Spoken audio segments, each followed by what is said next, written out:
What's going on, guys and gals, and welcome to Good Real Hunting. It's your boy Brad, the BrettMan's over there. Tonight, we're going to be continuing our road to Crystal Lake. Really excited about it. Only got a few weeks left here, actually. I'm really getting pretty amped. But tonight, we're doing another double episode to kind of play catch up. We got Jason Goes to Hell, we're going to be talking about, as well as Jason X. Perfect episode for a double banger, Birdie, because both of these movies, like, quite frankly, kind of suck. But we're going to get into them. We're going to talk about them both, I think, and it's going to be a good time nonetheless, because anytime we're talking Jason, we're having a good time. Chris should be here momentarily. I think he's having some technical difficulties, but when has that but man yeah, not dealt with technical difficulties is the question. seriously. But man, everything's going good, man. Man, what a busy week that I've been freaking having. So I apologize for the inactivity on my part. I always try to be social at the social ice cream lounge, which sorry, no ice cream because it was my job to bring ice cream this week. But anyways, besides that wasn't very important. What is important tonight is we're going to be doing Jason Goes to Hell. And so we're going to be diving into the hell for the first half of the stream. And in the second half, we're going to go from hell to space. And it's just going to be a jolly good time. And we also got to do a Patreon giveaway, Patreon YouTube membership giveaway. We'll do that here in just a few moments. But Brad, I got to ask you a question.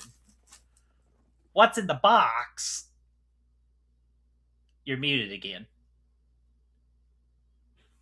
Sorry, I don't know why you're asking me that, because you probably know what's in the box. I always know what's in the box, but I just didn't know if you think it's Gwen Paltrow's head or if you Gwen Paltrow? Or it could be a head. Yeah, close, but it could Or be a Glenn? head. Glenda Paltrow. Dude, Glinda Patro? Now I don't even know the real name anymore. I'm so lost, man. Excellent. That's what you get for making fun of me. But anyways, that's not what's important. What's important is what's inside the box. I've been posting on social media what was in the box, and I'm finally ready to reveal what's in the box. Yeah, dude. What is it, man? You ready? Let's see it. Oh, is that Halloween 4? Halloween Bandaged 4. up Michael Myers? Yes, it That's is. pretty cool. The bandage mat. Oh, hey. No, Oh, careful. I can't reach it because That mask, that camera does not like that mask, dude. He said, I don't want to look at this shit. Yeah. All right. But you're going to force it. But look at this guy. Look, I think it recognizes. No, I guess it doesn't. But you know what? It could just chill right here for the episode. And I got this on eBay for $50. So if anybody's interested, just let me know. I'll share you the link to the creator. It does take time to make these, but as you can see, well worth the price. Is it an actual mask, or is it just a mannequin head? It's a mannequin head, and then they just did some artwork and like clay stuff. So looks pretty cool. So Yeah, ain't gonna lie. yeah. So they're the expensive ones, but I'm not gonna pay $100. But seeing this one worth $50, I figure it was worth a try. Unless it's not another damn popcorn bucket. Oh, don't trust me. I'm sure I'm going to get another popcorn bucket because Insidious has the red crackhead Darth Maul looking motherfucker. He has a popcorn bucket. They make these things for every movie now, dude. Don't they? Hey, you know what? Like, if as long as they're making money off of it, just keep freaking doing them. And guess what? They're going to get my fucking money. But, so that was that. So he is just chilling over there. I'm not sure why my camera does not like him, but we'll try to get him in the fray as many times as possible. But let's do it. Unlock your camera. Is there a button? Yeah, on the front of it. Oh. It's like, it's not like, it's like a touch thing. The little circle. Oh, okay.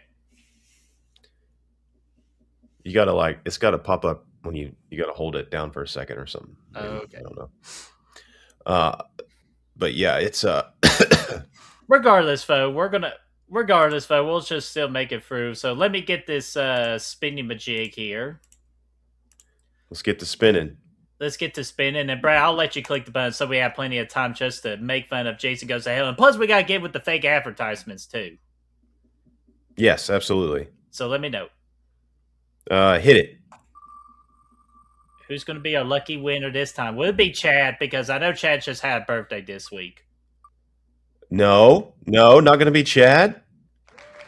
It's going to be Denise. Denise, congratulations. I will get in contact with you. It would have been a good idea to tell what the Denise won, so we'll show that off real quick. we got this little figure majig here that I found that was really cool on TikTok of the big four of the horror franchises. So we will try to reach out to Denise, and if she does not want it or just not to get in communication like for a good week, we'll re-spin the wheel and then we'll just try again. I love it, dude. Sounds good. Going to be Oh, excellent. alrighty, so let's say hello to our everybody here. We got Ashton. What's going on there, Ashton? How are you doing? Hopefully, all is going well with you. Sharing that Discord link where we talk about all things horror movies, non-horror movies, sports. I know there's a big UFC event this weekend that we'll have on the Discord group, and much, much more. So join the Discord and let's have a good time talking to each other. We got Chester. What's going on there, Chester? How are you doing? Hopefully, all is going well. We got Atanis. What's going on there, Atanis? We got Gary. What's going on there, Gary? How are you doing? We got Sergeant Shitty Pickle. What's going on there, Shitty? How are you doing? Hopefully, all is going well with you. We got Yo Adrian. How you doing? What's going on there, Adrian? Good seeing you. We got Lenny. What's going on there, Lenny? How are you doing? We got Gene Whitcomb. What's going on there, Gene? Just saying he's screwed. Yeah, we'll talk about that guy getting screwed on the second half of our double review. And let's see here. We got Chaz. Speaking of Chaz, there's Chad right there. How are you doing? We got Gory Tiger. What's going on there, Gory? How are you doing? Hopefully all is going well with you. Who else here? I thought I saw one other person. There he is. There's Aaron Click. What's going on there, Aaron? How are you doing? Hopefully all is going well. Yeah, do not text and drive. That's not very smart. We want you to be safe. Yeah, dude. Be careful. Be cautious. Oh yeah, that always be precautious. Precautious. It's been Oh, a yeah. long week. Just fucking forgive me. Anyways, Brad, you want to take over these two sponsorships here tonight? Let's see him, man. All right. The first one we got here is Creighton Duke's Pit Stop. Why should people check out the Duke? Well, because for a total of $3.50, you can take a hot dog and put it through a donut hole.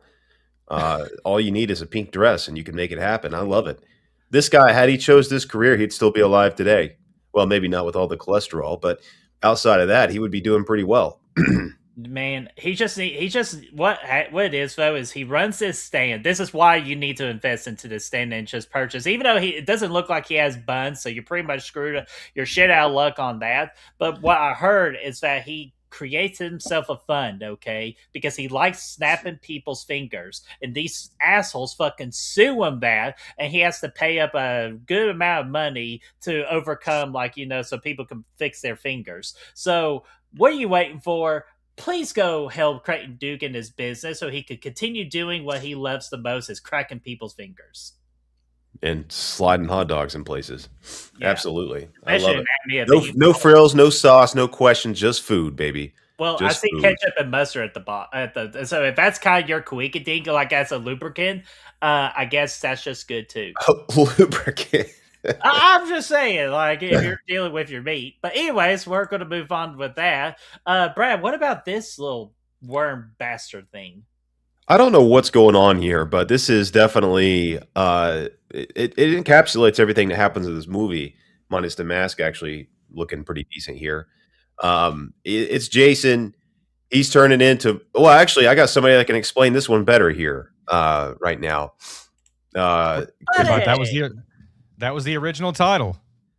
Here, we'll put you right back to it. So, Chris, what in the hell is this thing? I mean, this was the original title. This was the pitch that the producers walked in there with.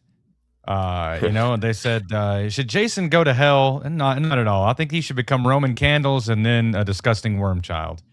Yeah,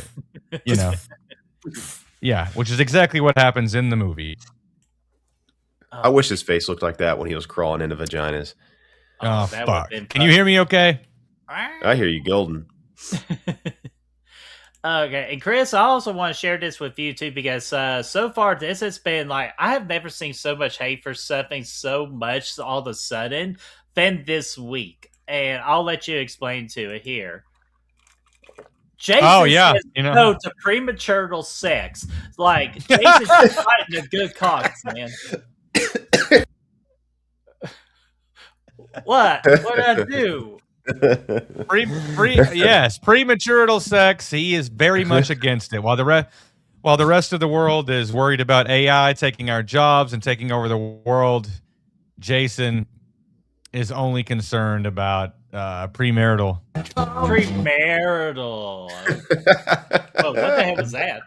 Was that a drum? Oh, money, dude. I love it. Okay. That was great. Okay. We'll share the other two when we get to Jason X. So let's go ahead and actually, let me say hello real quick to Brooke. We always gotta say hello to Brooke. How are you doing? Hopefully, all's going well with you. And we got a new person in the chat called Joe Straydumus. I'm just going to call you Joe, if that's okay with you. How are you doing? Welcome to Good Real Hunting. Saying Jason Goes to Hell is abysmal, and that's a great starting point right there, because I could not agree more. And I think it's foolish just to go kind of like in timological order of this movie, because fuck that. Did you say timological order? Timological order, baby. Yeah. Look it up in my dictionary. I love it. Put it in there. But the Birctionary. Stick it in your cream hole, LaFleur. Yeah. But anyway, so let's just talk about anything that just comes to our mind for a good 40 minutes, and then we'll do our cards and everything. So what's the first thing you all think about? What's the first thing you all think when talking about Jason Goes to Hell, or even thinking about Jason Goes to Hell? Damn it, Chris, did you get that soundboard working? If I could go timological here, I would like to do that just for a second, because the credit where it's due, man. This movie's opening is dope. It's honestly one of the better openings in the franchise. I mean, obviously it doesn't touch 6, but I think it could beat 8, 7, probably 5. Well, 5 has a pretty good opening. 4, even 3. Maybe 2, maybe 1. I mean, honestly, the opening is badass. You're out at a Crystal Lake. This gal's in there drawing herself a bath, getting naked, and Jason just comes up out of nowhere. No exposition, no need, to explain anything. He's just there and chases her through the woods. Turns out she's been an FBI agent and she knows how to flip and shit. And she's kind of badass. She keeps that towel on the whole time. It's a sweet ass. Okay? I don't want you to talk about her ass like that. She's got a sweet ass, not a bad ass. Yeah, but anyway, she was running through the woods and shit, and then Jason gets blown. I mean, now I think when they were writing this movie, they were like, "Oh, we're fucking cooking, bro." Those first 10 minutes, they're like, "Dude, we got ourselves a banger," and then they just had no idea what to do after that. But it was awesome, and then seeing Jason getting blown up and die, and his head flows up in the air and stuff, flies up in the air. Well, I got 2 problems, though. First thing is Jason, why did they have to get him grunting and go, no? Why? I was for it, man. Jason never talks. Yeah, he still wasn't talking per se, but it was different. It was, at this point, it was kind of a breath of fresh air. Hey, and plus, man, that all the slashers grunt at some point. They do, and you got to think this too. This guy just turned into. He just got. You think about this timologically here. In the last movie, he just got washed down with acid until he became a baby again. So he learned how to talk this time when he grew up, I guess. I don't know. They grow up so fast. Yeah, they do. I didn't know. Honestly, there's no connection at all to 8. But it's kind of cool. We didn't have to see another resurrection scene or something. He pops up. Jason Queese. Where are we at? 15 minutes in. We're on the right track, Brooke. Thank you. Oh, always on the right track. Let me go ahead. It's just my second biggest issue. Probably it's my biggest issue in the entire movie, believe it or not. There's no fucking way that towel does not fall off of that girl at some point. You're just trying to... No. Fucking hell. But no. Hey, Chris, if you ain't careful, you're going to look like this guy. Be careful. You're going to look like this guy. Who the fuck even is that? That's Michael Myers from Halloween 4 when he got the bandage mask.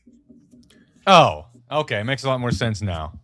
Yeah, so be careful. Watch yourself. But seriously, I was so curious. I even went on a quest, okay? I put on the towel. I ran for my neighborhood. I did all the flippy shit and everything. And before I can just turn in my results of what happened, I kind of got arrested for streaking. Public nudity. Was KFC still open? Yeah, I was trying to go there actually, and then I got just stopped a mile away. I was this fucking close, guys, and I was doing flips and shit. The towel kept on falling off, so I have debunked the theory that whole opening scene with the girl with the towel is bullshit. It would have fallen off at some point. I did the same like thing and everything. Like it was bullshit. Absolutely. Yeah. I mean, Okay, let's timologically move on to the next thing here. Okay, this is what I love how y'all want to dig it, like just dig in my heart about this etymologically bullshit. I think you came up with something clutch here, dude. It makes more sense. I mean, chronologically. New T-shirt at GoodRealHunting.com. Fuck Kronos, dude. We'll just move right to the next thing. Okay, let's say the opening is cool, right? You know why it's cool? Because Jason gets fucking decimated, right? They practically drop a nuke on him. Okay, and you're right. They're let's say they're in the writer's room. They're cooking. Yeah, let's fucking blow him up. Let's blow him up, Brad. Absolutely fantastic. Let's put it on paper. Now what should we do? Well, I mean, obviously, we can't just not have him in the movie. So I guess we'll just cut to the morgue? Maybe they'll be doing an autopsy. Autopsying what? He is a fucking bag of mush. This kills me every time I watch this. I can't. They're wheeling in legs and shit. It's like, what is there to autopsy? They blew him up. He was decimated, disintegrated into nothingness. He's back to atoms. But he didn't look as worse as that one fellow that got ran over by all the freaking deer in the sleeping bag from the movie The Monkey. Oh yeah. He should have looked that bad though. You know, you're right. He comes rolling in. He's still got full body parts. His heart's still beating and shit. Dude gets the urge. His heart not blow up. You know, theoretically, it did, Bertie. That's the thing. It all did. It all did. Okay, the clothing, the bone, it all. They dropped a fucking bomb on him, and he blew up. He blew up. He was disintegrated. You saw the shot was cool. He fucking blows up, man. They could have used that shot, okay, in Oppenheimer when they finally, the big build up and they blow up the bomb. They could have just had that shot of Jason in there going, cut two. That's how bad it was. Cut two, man. You think they actually brought Nolan in to shoot the scene here? Wasn't that like one of his earlier? I heard that he and Adam Marcus are tight. Yeah, I bet they brought him in. They did the explosion real quick, and that's kind of what put him on the map. It makes a lot of sense. They roll him in. His heart's still beating. Dude gets the urge to eat it, and that just takes us on this wild ride. Chris, you mentioned Roman candles there before. He eats the heart and then poof, poof. His first transformation, dude. Roman candles. And there was absolutely zero incubation period. As soon as he took his first bite, this dude became Jason. And then he started killing people right there. It was, again, I mean, honestly, up to this point, I think they're onto something. It's like, okay, this is cool. Where the movie fall, I mean, it's weird. Don't get me wrong. It's dumb as fuck. But it's like, okay, we're in for a ride, boys. You know, let's take this thing for a spin. It does. Yeah, it kind of does a little bit.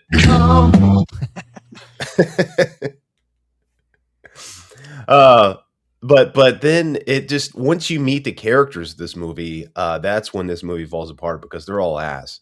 I don't even know anybody's names. It's bad. Once you meet like Chris or David or whatever his name is, I can't remember, but he comes in. That's a good question, actually. What Clark? Is I don't know. But he comes in there, and the rest of the movie. Oh, Steven. I don't know. I think it's Steven. Steven makes sense. You get this whole thing. Carrington Duke or Duke Creighton or Creighton Duke, whatever his name is, comes in. Creighton Duke gets introduced. Carrington Duke as a guy. Carrington Duke. He's been around since the beginning, apparently, telling us all this shit we didn't know about Jason. Jason's got a half sister. And then he's got relatives and shit. He's got granddaughters. I don't know. It's fucking weird the way it busts into all this. But I said this the last couple of weeks, man. If you went straight from Jason 1 or 2 or 3 or 4 or 6 or 7 and then put this movie on, it would be a really weird situation. I don't think you would have a clue what's going on. And really, it doesn't matter what this movie followed up. I think you're going to have that kind of experience. Yeah, and Jessica and Jason's half sister's name is Jessica. It's me. Jessica. For some reason, That one is of my true. employees dropped that piece of knowledge on me at work today. I'm like, oh shit, this person knows film. But no, like, yeah, these characters absolutely are terrible. The only one I truly remember is Creighton Duke, because he's the only saving grace. If you could call it a saving grace, it's Creighton Duke. At least he keeps me freaking entertained throughout. Yeah, Hey, he's one of there's one incredible tiny characters, and just as a quick shout out to Are you about to talk about Shelby? is that Leslie Jordan's character? Yep. Lord have mercy, I'm about to bust.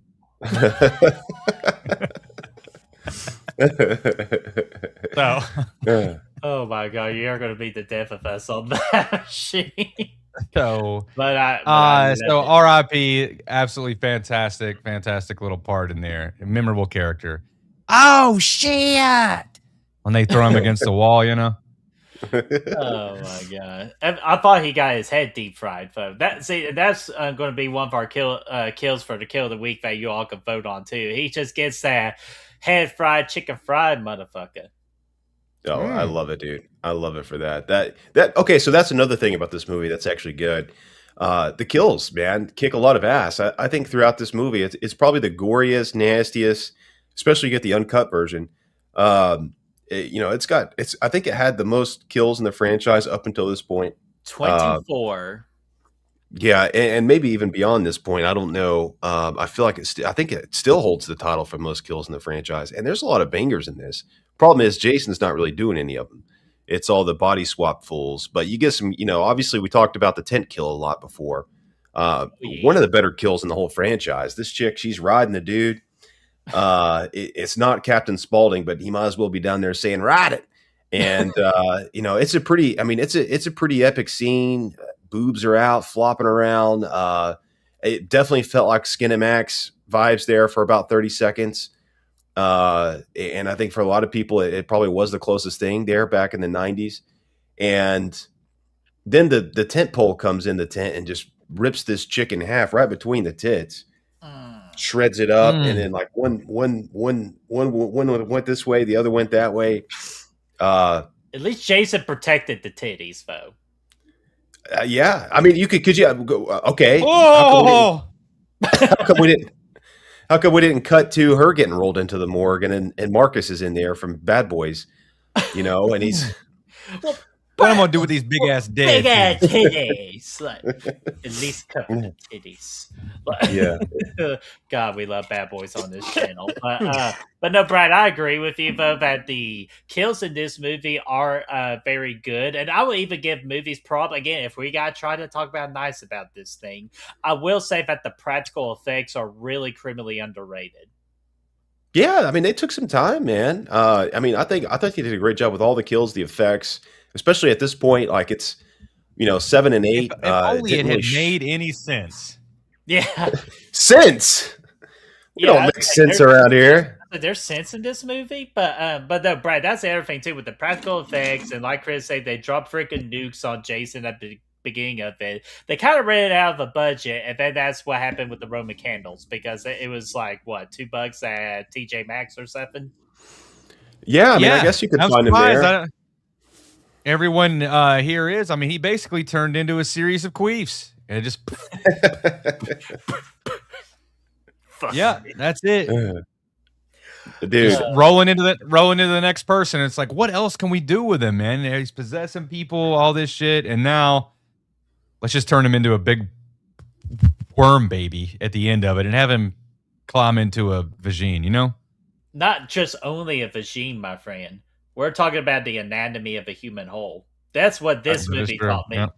It taught me how to enter a hole as a worm, demon, dead-eyed baby. Which, speaking of deadites, let's go ahead and get that out of the way. What do y'all think about the theory that this is actually an Evil Dead movie, but with Jason Voorhees in it? I think it was all but confirmed, dude. I don't even know if it's a theory anymore. It's it was the same production company at this point. They were trying to connect the two because they were trying to set up that Ash versus Jason versus Freddy deal, which they never got around to. But I thought it was cool. I thought all the shit. correct me if I'm wrong. Maybe someone in the chat knows. Did they not write a series of comics that featured Ash versus Jason, where he's a deadite, right? Yeah. Okay. Yeah.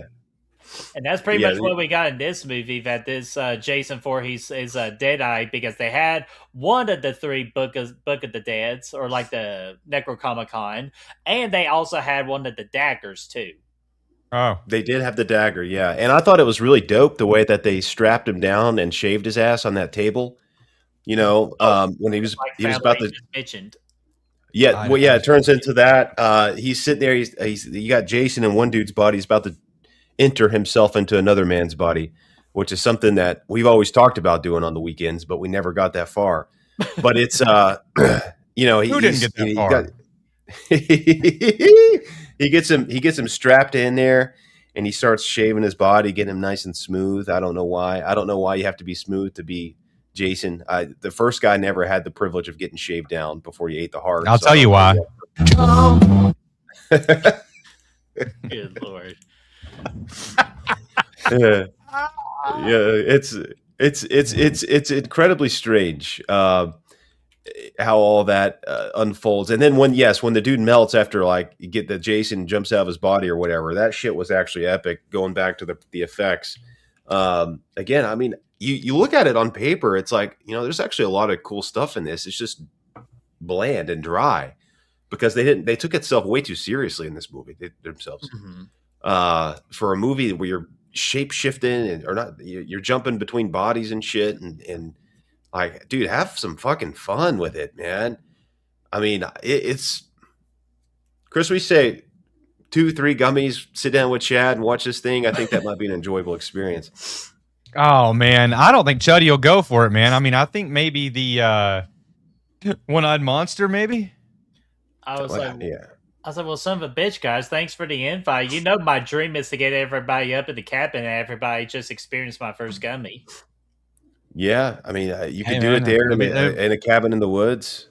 The hell, I'll do it in a Holiday Inn at this point. I don't give a shit. Oh, I mean, we'll make it happen. Damn, I was like, we're having fun. Hey, Brad, what about that DoubleTree? We got our experiences with the DoubleTree before. Eat a couple damn cookies on the way up to that room, man. Oh, those DoubleTree cookies. I can't. Y'all do the show. Well,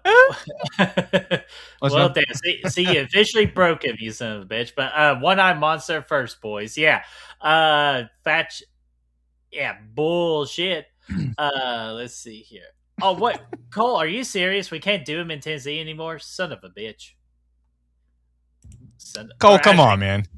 Or actually, come on, man. What are you standing on?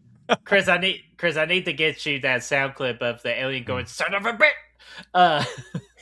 And aging gracefully. What's going on there? How are you doing? I have to tell you, your lives where you break these down are awesome. But why the double episodes? Is it because we have his hit straight to DVD hell with these films? No, it's just what we have to do is we realize there's going to be like a little like break area where we'll have to pause it, and we don't. We kind of already used up like our free bye weeks and all that because we got September and October already booked. So we have to do some combined episodes. But I guarantee you, we refuse to do Freddy vs. Jason and Friday the 13th Remake combined because they deserve their own episodes. It's just a little bit easier to combine both of these movies in particular because I'm running out of things to talk about this piece of shit of a movie.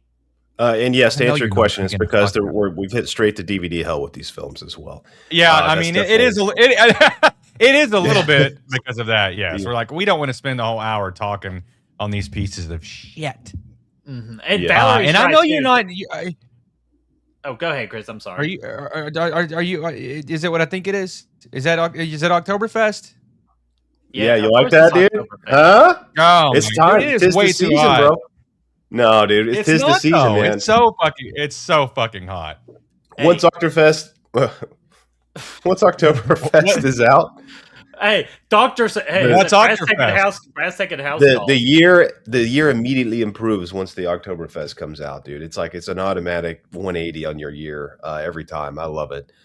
Especially Sam's Club. I tell you guys this every year. I don't know who listens. Sam's Club, you can get a 28 pack for $28. That's a fucking steal, dude. That's like $1 a bottle. Exactly. That's like damn Busch Light numbers right there, bro. Love the hell out of it. Anyway, no, it's so I wanted to get back to. You had a comment pulled up already, so you can get that. Because Valerie brings up an excellent point. I definitely thought that the diner attack scene, probably in my opinion, the best scene in the movie, in my opinion, because Jason definitely, whatever we have to call Jason in this movie, because I don't even fucking know at this point what to call him. But like Jason possessed people, was just tearing house, like was tearing this diner up. So that diner will no longer sell the chicken fingers or, I was about to say chicken titties, but like the chicken tenders or what the hell's the food? And plus, what's the burger technique? You take the burger meat out of the eye socket and you smash it down so you get yourself another patty. Yeah, absolutely. You got to double it out. Double your meat. I think so. That's what she said. Double the meat. Yeah, instant. What is that guy saying anyway? That guy. That's Kurt Cobain, baby. What is is listen real close? Oh, come. Okay. There we go. There's our hashtag for this particular part of the stream. Hashtag chicken titties. And with Leanne. Okay. Leanne, how are you doing? Lord have mercy, I'm about to bust. All right, but Brad asked you what did you want to talk about? Zambacho, Cole, my man, talked about the best part of this movie is the cover. Yeah, the cover of this movie always kicked ass too. God, I feel like I'm saying more nice things about this movie than any other one. But it's just because like the movie's so boring. All you can really do is like, I don't know. But yes, you're right. This cover always stuck out to me, bro. It's you see it at Blockbuster. It's the orange, the flames with the mask and the snake coming out of it. I don't really know what the fuck. I mean, I guess this might be the worm. I don't know, but whoever came up with the design for this movie was cooking, man. That's for sure. Because it's one, like you're looking around for movies to watch and you're like, oh, I know Jason. Oh, let's see him go to hell. When you look at this cover, you want to see him go to hell. So yeah, I completely agree with that statement. That's one that stood out. Mm-hmm. No, like the VHS cover for Jason Goes to Hell is definitely fire, if you ask me. Like, I definitely I remember seeing this one like in Blockbuster and shit like that. Yeah, absolutely, Chuddy. Yeah, I mean it's Jason's dick. It is, and it's coming through the eye hole of the hockey mask. And that's cool, but it's properly creepy, and this is like, it's all fiery. It says Jason Goes to Hell with his, with his cock coming through his eye hole, Nobody else has ever done that, and it's creepy. If there was ever a movie in this franchise to actually be 3D, it's this one, man. I mean, could you imagine seeing when he converts to the worm at the end and he starts crawling around? Yeah, that would actually be kind of crazy. It's like Slither, dude. I don't really know. Okay, now listen. If we get this in 3D, and then me, you, Birdie, and Chudnik can get together and do a couple gummies with this in 3D, I'm your man, okay? Well, apparently we're going to have to do it in a state other than Tennessee, according to Cole. I'm just God. Yeah. It ruins my whole plan in the cabin. I was going to be like the CEO of that situation. It was going to be a good time. Well, Kentucky's still got your back, so you're good to go. Yeah, I'm sure you could do anything in Kentucky. Yeah, well, you'd be surprised. You can't. I'll tell you one thing is for sure is you can't get cold beer in Indiana. Isn't that crazy? Yeah, I still can't get over that.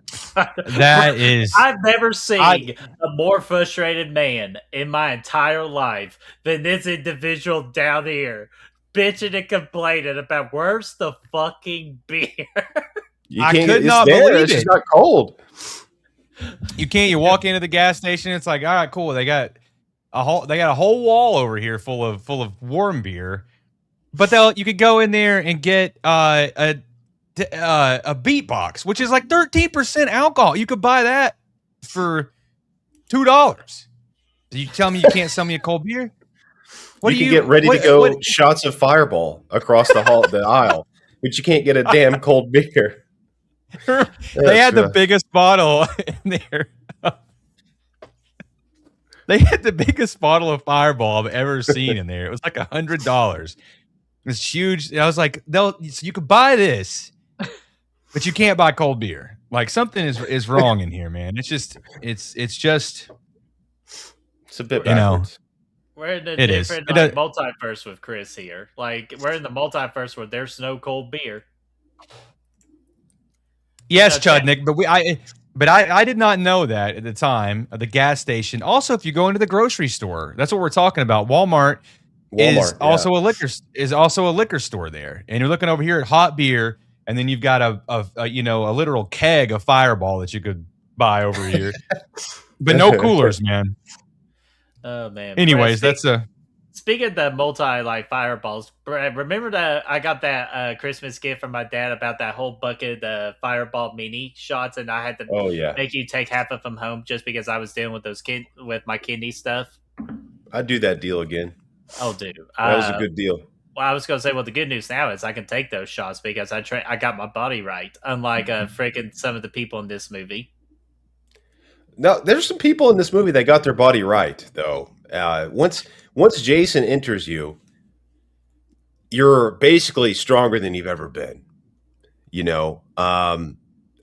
don't want to melt, though. I don't want to be like freaking Clayface that comes out in October. I don't want to be Clayface, though, and just have my skin just melted off my body. Even though, again, that's practical effect of the movie is that particular scene right there with the melting after the possession, after he's done with you. But other than that, though, like just this movie, I have nothing that's nice to say. I'm doing my best trying to talk nice about this movie. What do you think about the, obviously this whole franchise started out with this atmospheric, moody, Camp Crystal Lake, haunted, camp with what fucking lake? Voice. There we go again. This franchise. Lake? Well, the franchise did, and then we bump up here. Obviously, there's no lake. I don't think at all in this movie, which is crazy. They might have had an opening scene or a shot in the opening scene there, but I don't know. But now we're sitting here. We're talking fucking magical daggers that will end Jason forever. Which is a dagger that everybody's needed desperately up until this point. You can blow them. You can. There's a whole variety. I said you can blow them up, and you can. Finish your word. You can get him wet by drowning him, and all these other things. But a fucking dagger is ultimately what's going to kill his ass once and for all. Which again, I guess is Evil Dead connection there. I get it, but it's still, it's a stretch, man. It's a stretch. I'm trying to find the most popular meme about this movie. I'm just trying to. We know about Michael getting blown though, don't we, Chris? Hey, yeah. So yeah, one of these days we'll get to tell some stories, man. Anyway. Let's see. Where is that fucking picture? I think that really all this could have been avoided if he would have just Jason had just gone to the right person. Oh, good Lord. October. The October. Oh God, that's. If only that was Birdie back there on the table freaking out. That would be. I think that was me when y'all were trying to do the old shaving scene right there, and I just refused. God, that's the skit we need to do for this movie. I can't wait, dude. If things shake out, we can do skits for all. It's going to be epic.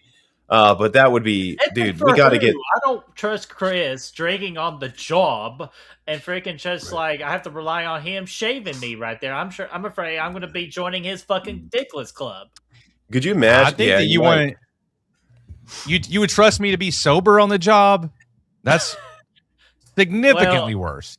Well, hopefully one of these days, if we ever work on 7 in particular, that'd be the case. But you know what? As long as this gets, I'll be okay with you. As long as you're not holding a knife or anything, or a machete. I'll shave you. I appreciate drinking that, sober. I'll shave you all you want, dude.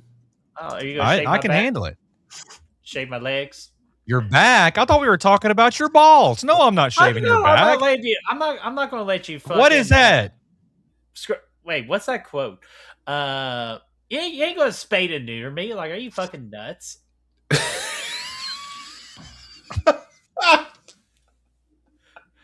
Like, fuck You're not gonna do what? Nothing. I don't want to talk about it anymore. I was just having a Bob Barker moment. But we need to say hello to Lamantra real quick. What's going on, Lamantra? How are you doing? Hopefully all is going well. And Denise, listen to me closely. Stu Barker is dead. That's all I got to say about it. DEAD. Get his ass out of here. Bitch is really dead. I thought you were going to say DEDD. Oh, speaking of which, real quick, Paul does bring up a green point. Have you all saw the new posters for the new Camp Crystal Lake series? Yes, I have yes. not revealed well, okay, we can pull them. I'm sure we can get them added in. No, that's okay. I can just pull it up. I'll just vet that really quickly. No, oddly enough, I didn't see that as a. Yeah. They got Jason and they got Mrs. Voorhees on there, which I thought it was pretty interesting. They showed Jason in one of the posters. I thought they were just going to keep it simple and just let it be Mrs. Voorhees, since this is mainly her story in the first season.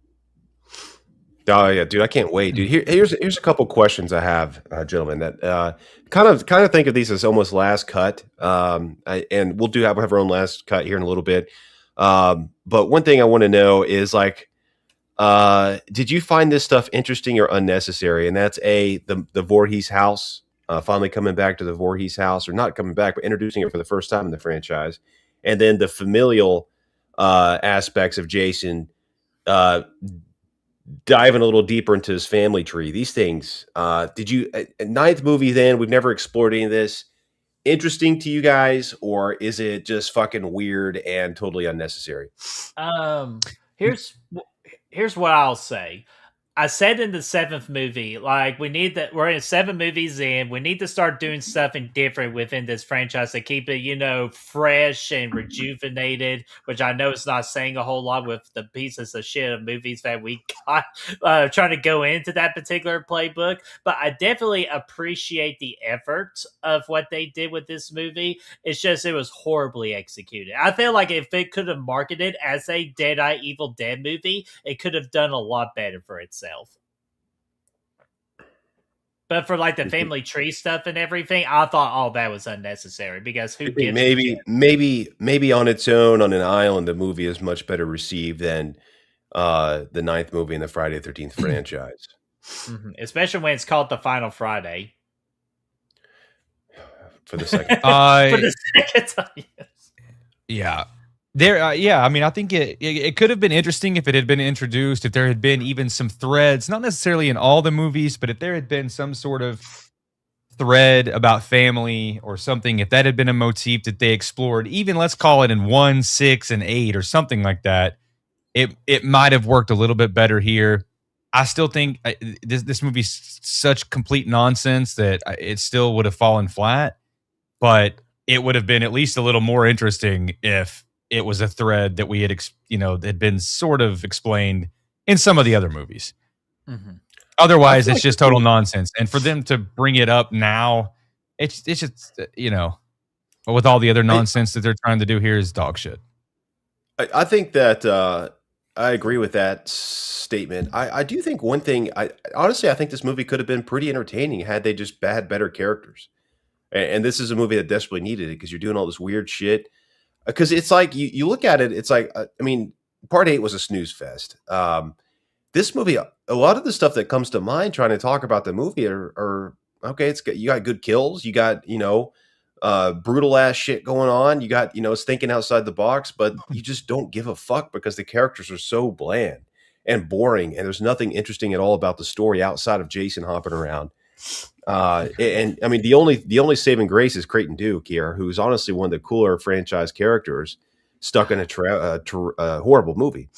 But that's I think we need. That's what we need, Brad. We need a Creighton Duke Peacock series. If Creighton, if Creighton was perfect, Craig Robinson to play him. I love that, dude. Yes, that's perfect. I think if you had, I think if Creighton Duke had been the protagonist in this movie, and he's kind of taken over the Tommy Jarvis role from 6, and he's hunting down Jason, and that's like the whole story, could have been cool as hell. But It would he's make kind of more like sense. he's not used that much. And the fucking Eric or Derek or Steve or whatever the fuck his name was, atrocious. I honestly don't Derek give two and Steve. shits about him. Close enough. Yeah, it's bad. So that's the whole thing. That's why I said a lot of positives tonight, but it's mostly because that's all I can really remember about this movie because everything else kind of is trash. No, definitely. And nothing drags that's down a fair. movie worse than with a horrible protagonist and with horrible characters. Like nothing like instantly like kills your movie other than that. And the bad score too. But that's all pretty much I got to do. Is there anything else y'all want to talk about before we dive into like our awards for this piece of shit of a movie and for us to really just trash the scores of this movie? Let's do it. Chris, you got anything else you want to add about our lovely Jason Goes to Hell? Oh, yeah, there's a couple Which reminds me, do you have anything from your notes? Yeah, I was going to go through notes because there's a couple on here that I had questions about. Okay, I mean, obviously,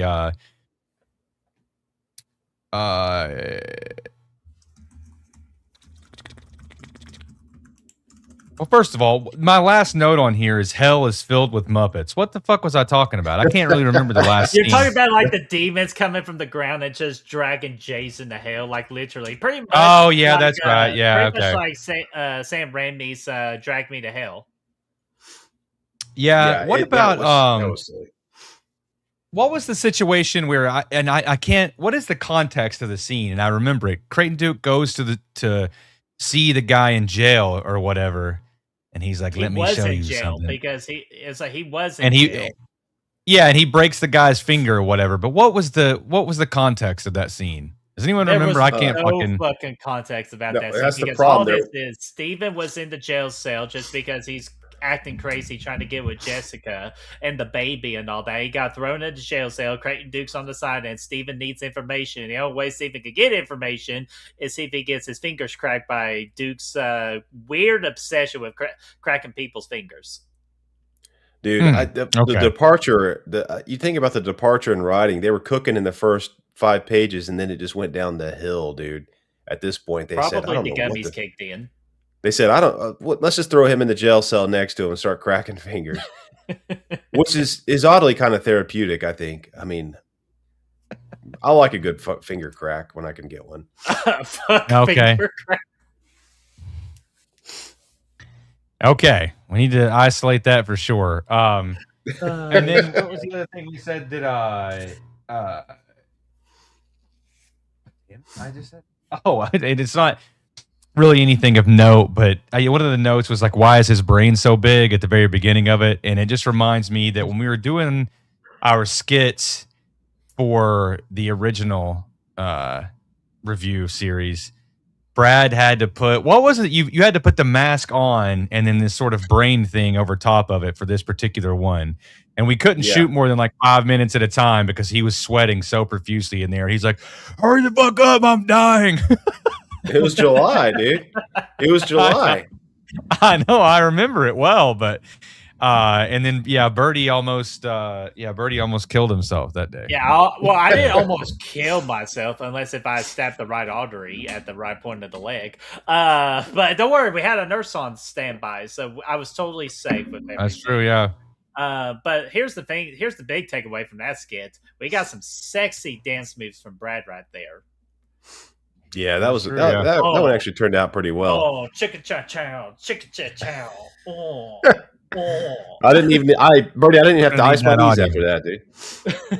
Okay, I remember it like it was yesterday. But Chris, was that all your notes? That's it, man. Alrighty, so we got more notes, so stay tuned for the Jason X section of this. So we got to finish it up here before we go to space. So let's reward our most stupendous counselor for Jason Goes to Hell. So this is going to go to the best character in this movie. And so pretty much tell me, guys, why is it Creighton Duke?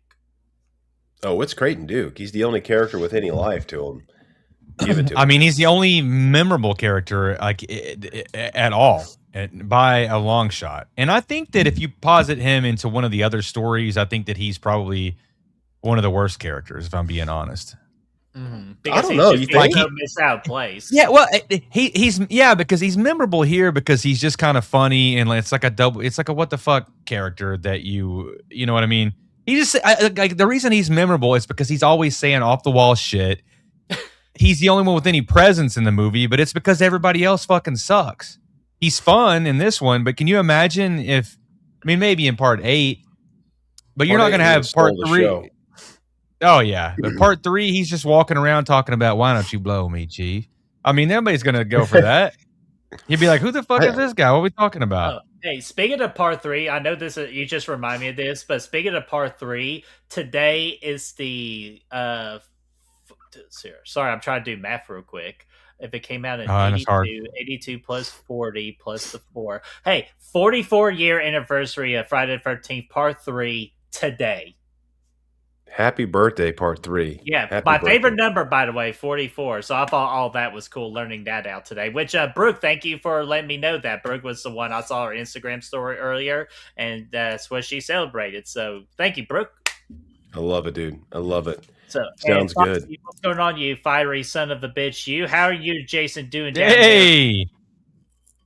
Even though seeing you in the chat makes me want to.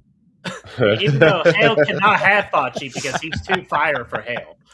But all right, what else we got here? Okay, let's talk about this is going to be a challenge, fellas. This is our dead fuck award for Jason Goes to Hell for the worst character in this movie. Really, the only challenge is thinking of any character. Yeah, it might be. I'd probably go with Steve. I mean, he's the only character I remember. So he gets the credit for worst because I couldn't tell you a single other name of a character in this movie. So I'm gonna go with that. I'll give you one. I'll go with Luke. That's all I'm seeing from the count of deaths right here, and I just see Luke. I'm like, he sounds like an asshole. I'm giving it to him. Like, honestly, though, you could give it to anybody other than Creighton Duke. Give it to the dude Jason turns into him at one point. He's that dick old husband or whatever. Gordon or Phil? Yeah, it could be. He looks like a Phil. Yeah, so give me that. Yeah, I mean that's my thought. I think it's Jason because the true Jason's barely in it. He's Roman candles, and then this person, then he's a fucking baby worm at the end. Then he's being fucking jerked off by Muppets in hell or whatever. So it's just Jason, man. It's just the death of everything good about Jason. Yeah. And so Jason could be a dead fuck in this movie because technically he is playing other people other than himself. So honestly, Jason really could win dead fuck in this movie. I have no issue with that.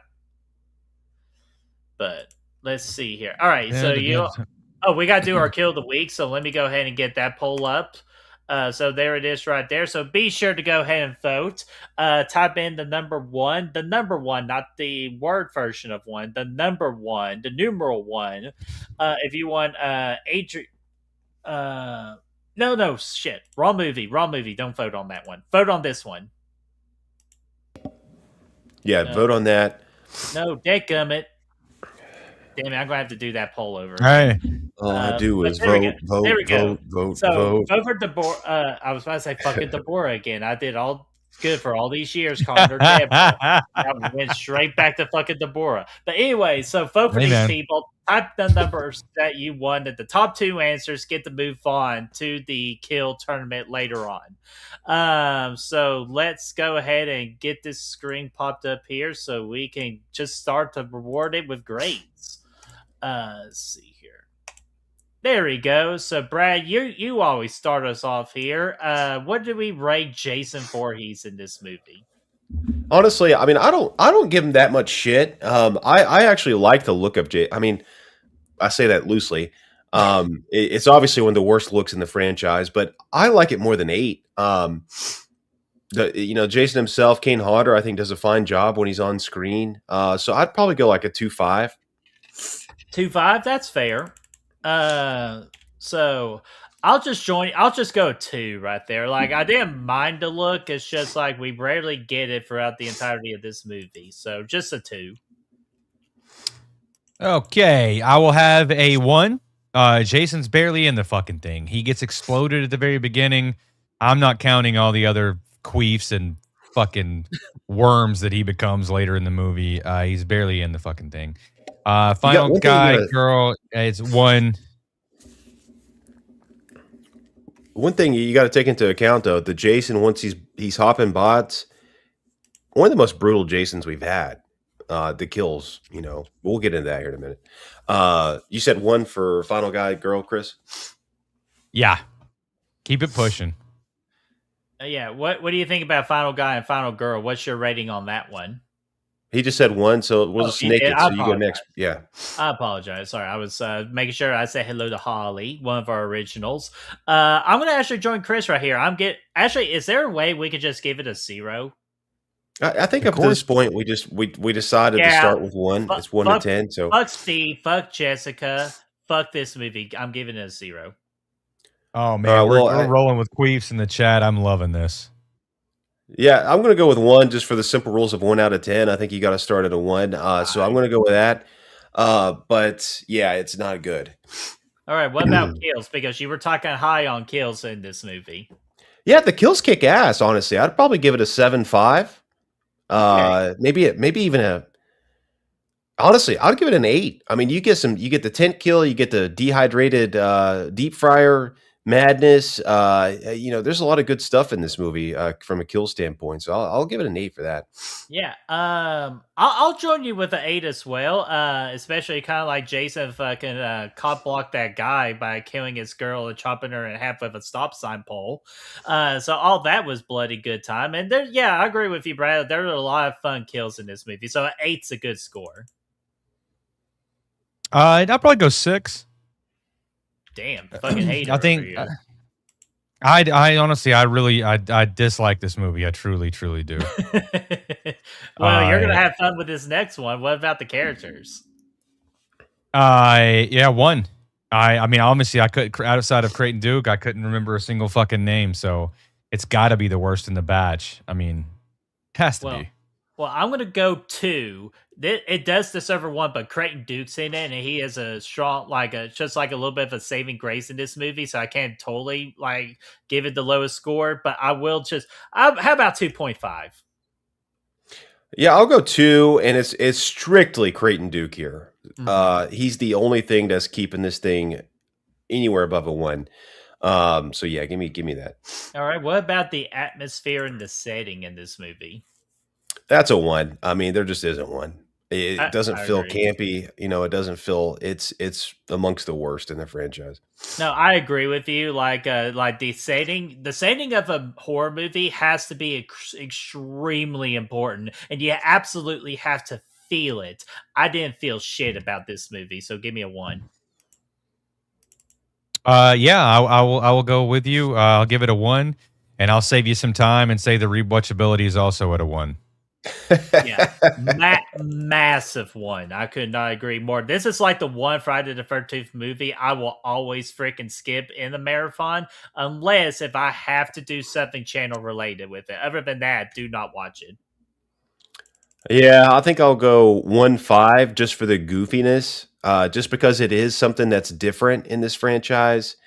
I'll give it a little credit for that. It's the only movie you can go if you're going to go for this flavor in this franchise. So give it to me. Alrighty, and Brad, if you want to do some calculations real quick while I just check our poll and get all that ready for you. Yeah, I'll do it. Give me just a second. I'm gonna go ahead and end the poll in my the chat. calculation. Yeah, I'm gonna go ahead and get the next poll. Fucking hell, we gotta take that fucking thing away from you. Our official score for this movie is a 2.4 out of 10. 2.4 out of 10. Safe to say this is worst.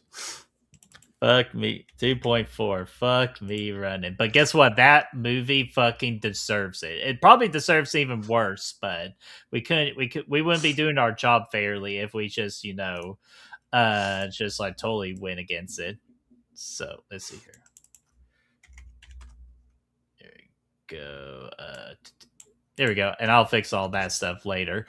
So alrighty. Let me get this back down to Jason X before we get to our next particular discussion right there.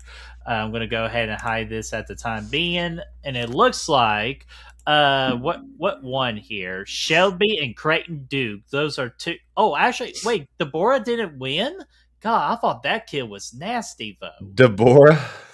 That's crazy, though. That's the chick. That's the hapless chick, like protecting the titties and all that. So I cannot believe that. So that's crazy. At least cover the titties. Oh, Deborah, that's fucking gold. But all right. So we're gonna go with Creighton Duke and Shelby in the best kills tournament. Okay, I like it. Because you all. Dude, that just reminds me of the dance and shit. That's not the worst thing. You want to know what the worst thing was? Every time there was a person at my job I had to call named Deborah in that spelling, at certain points, I did call him Deborah. And finally, a coworker finally had to tell me. And a coworker finally had to tell me. He said, "Brett, it's like you realize that's Deborah, right?" Yeah. After like 3 months of just laughing at me, and I was always wondering what the fuck they were laughing at, and that was it. I once called a lady Ethel, so I guess I'm not too. Well, you were trying to probably think of Lethal Weapon during that time, possibly. For Ethel, you called somebody Ethel? Yeah, I mean, I was younger, but yeah, I did it. I mean, it was certainly a thing that I did. I mean, I don't know if you're young and you're reading it, you never heard the name before. It looks like an Ethel. And Brad, let me get you to get to the chat one, and then we'll get in some Jason X talk here. You ready for this one? Out of 29 votes. Yeah, 29. If we get any fucking A's, Birdie, I'm leaving the channel. So 29 votes. The all right, give me highest to it. one we got is 41% said A. I'm kidding with you. Said C. They gave it a C, 41%. I knew we were not going to get under a damn 7 for this. What's this? What's the next one? 31% said D. 14% said B. And I'm sorry to tell you this, Brad. 14% said A. Get the fuck out of here. Who voted for it? I'm not fucking. It must have been Chat just stirring some shit up. Get the fuck out. We shouldn't even give an A as an option for this movie, dude. Well, I mean, I needed to be fair. Oh gosh. All right, here we go. We should have said B, C, D, or F. Honestly, it should have just been D or F. All right, let's see what it is. All right, and what's our rating on that one? I'm telling you. We got a 6.2 out of 10 from the fans. 6.2. Not bad. 6.2. All right, let me write that down real quick. 6.2. There we go. There it is for that one. Let me get back to Jason X for the dealio for later. All right, we're good to go. So I'm going to keep on, I'm going to refix the Jason X poll. Or actually, I can still resume that son of a bitch, can't I? Yes, I can, but I'll do it later though, because we gotta talk about some Jason X. So let's escape hell and let's go to fucking space. Well, before we get to space, where are we at? We finally get back Camp Crystal Lake, so thank God for that. It's been seems like forever, but this time wasn't Camp Crystal Lake like somewhere in 2033 or some shit like that? Yeah, at the beginning of the movie, it was. Yeah, I don't know what year it was. It was something. It wasn't far off, from where we're currently at, and then ultimately it jumps up to 2455. But at the beginning of the movie, it wasn't. It said 2010. Is it 2010? It might be 2010. You know what? I could try. No, it's not fucking 20. And Chris, by the way, I should say your shirt is hot. Hey, thanks, man. I appreciate that. Yeah. So I'm gonna try to look that up real quick. Or not that fucking shit. Yeah. What is it? This is X. Federico, in 2008. 2008. Wait, God, they just went 5 years in the future. That doesn't sound right. It's at the beginning of the movie, Birdie. It's not Well, the. no, that's what I'm saying. futuristic- In 2008, mass murderer Jason Voorhees is captured by the United States government and held in the Crystal Lake Research Facility. By 2010, after numerous failed attempts to kill him, that's when he got chronologically frozen along with Rowan.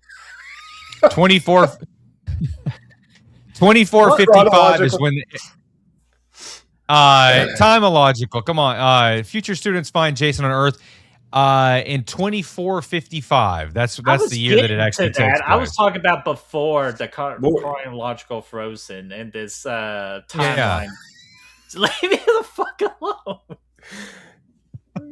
Now we bring in chronological. I hate you. No.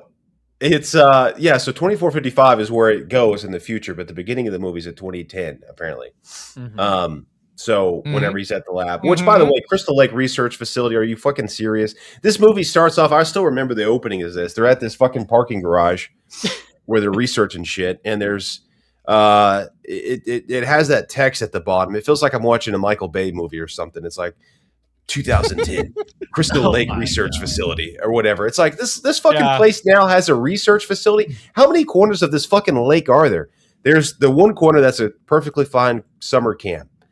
You got the pond in part 3. Part 4, you get, basically another pond. 5, there is no lake. 6 is, murky at best, but still dirty. And then 8, it connects to New York, and now there's a fucking research facility over here. Like, what the fuck? Just because Jason is from Crystal Lake doesn't mean you have to keep him there when you're researching him, people. Yeah, that's not very smart. Oh, go ahead, Chris. Why, of all places, would they, even in the future, they'd be like, where would be a great place to set up a research facility? Crystal Lake. No one's saying that, dude. I don't even know why that's even at Camp Crystal Lake. What are we going to test over there? Oh, the mass murderer. Yeah, exactly. It's like under the lake too. There's like water dripping down from the ceiling and shit. That's not. Hey, Chris. By the way, Brad, that's not water, my friend. It's. There we go. This shit's getting out of hand. It's so fucking stupid. Both of these movies are getting out of hand. That's the thing, Fo. Like, whose fucking idea was it to go to space when they know damn well when you take a horror movie to space in the franchise, your fucking movie dies. I'll say this though, it's another good. Go ahead, Chris. Chris, you go. You go this time. Your turn now. No, you go this time. You want me to go? It's not my turn now. Yeesh. I was just going to say that this is one of the bigger franchises that took it to space. Yeah. And really one of the only ones. Everybody always says that, but you have Leprechaun, you got Jason, and that's about it. Jane Ahead it's or a short Hellraiser. Well, I've never seen any of those movies past the first 2, Birdie, but if you're in hell, you might as well be in space too. That's what I'll say to that. But the point of it is the opening. This is another good opening in this movie. It's another movie where they just went in and they started writing and they just let fucking thoughts come in intrusively and they just didn't do anything about it and they let it ride. Mm-hmm. And I will say tonally, this movie matches what it's supposed to be. It's a fucking goofy movie about Jason goes to space. They lean on that. David Cronenberg's in here at the beginning. Mm-hmm. And he said, I don't want him soft. I want him hard. Or vice versa. No, I think it's vice versa. And that's most definitely not what she said. Did you just say that you want he wanted Jason hard? Like, what are they tasting at Camp Crystal Lake facility now? Blue pill, blue chew. Blue chew. Yeah, no, I mean that's what David Cronenberg said. To bust. Yeah, that's what he says. That's what he says in the movie. He says, "I don't want," and he does it with the little affectation where he's like, "I don't want him hard. I want him soft." And that's the only time that you're ever that's the only time that you're ever going to hear someone actually say that. Mm-hmm. But the point being is Kane Hodder steps in here. Now, I don't like the look of Jason in the beginning. I don't like the look of Jason here at the beginning. I think he's got hair and shit. He looks stupid. The mask is horrible.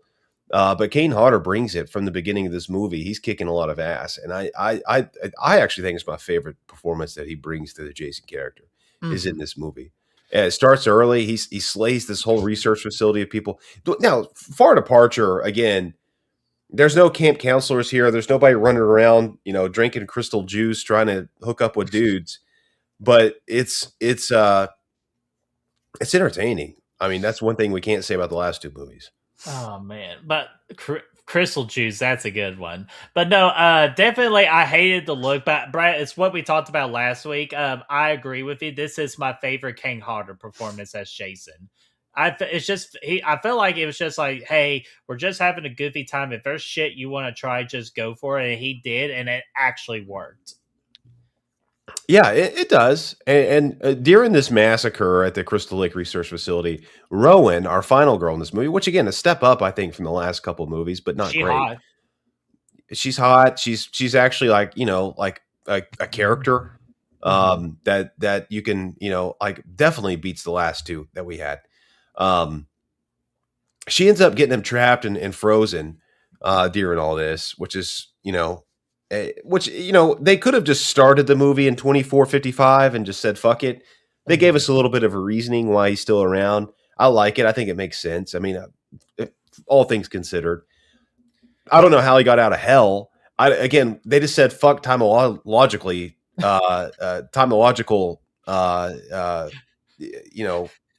here, let's just fucking ride it. He goes from hell to this. The Muppet dildos let him go, man.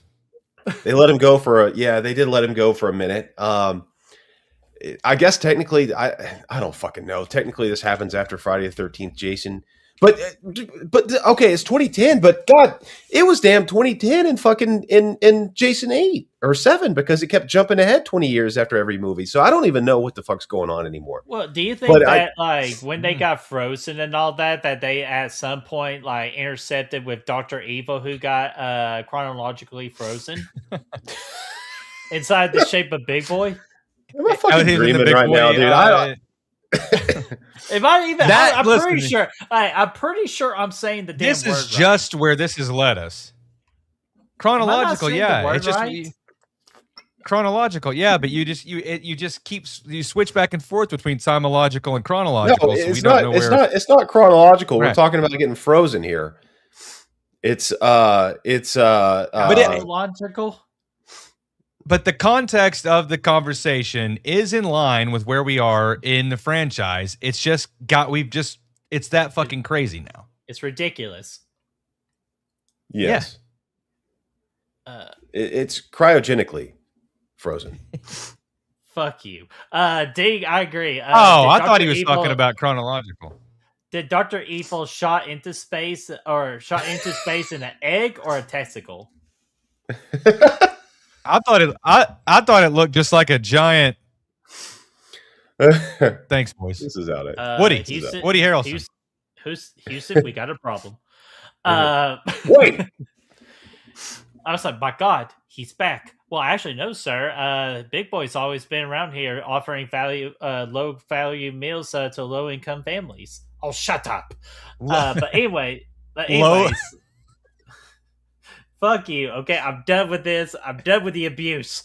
But before we continue into the space talk and everything, we do have some quick fake ads we need to get to with Jason Expo. Oh, yeah, good point. Yeah, before we really dive into space, before we pass on this episode. So, we got to talk about freaking Uber Jason here. Dude, 4.9 out. 4.98 stars. I think the only person that gave him a negative review was Birdie Boy.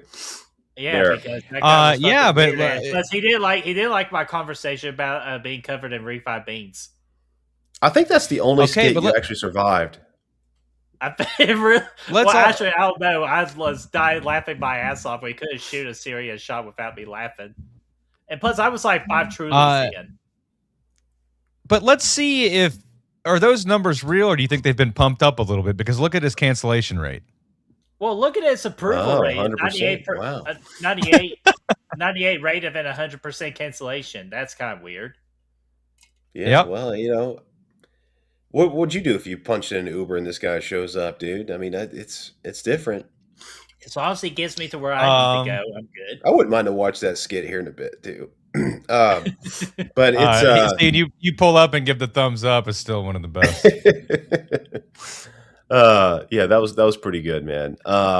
No, but I mean, look, this movie's leaning into the fact that it's so ridiculous. It's having fun. We do all the shit at the beginning. He gets frozen. Crew shows up 24:55, unleashes him. Dude gets his arm chopped off because Jason falls out.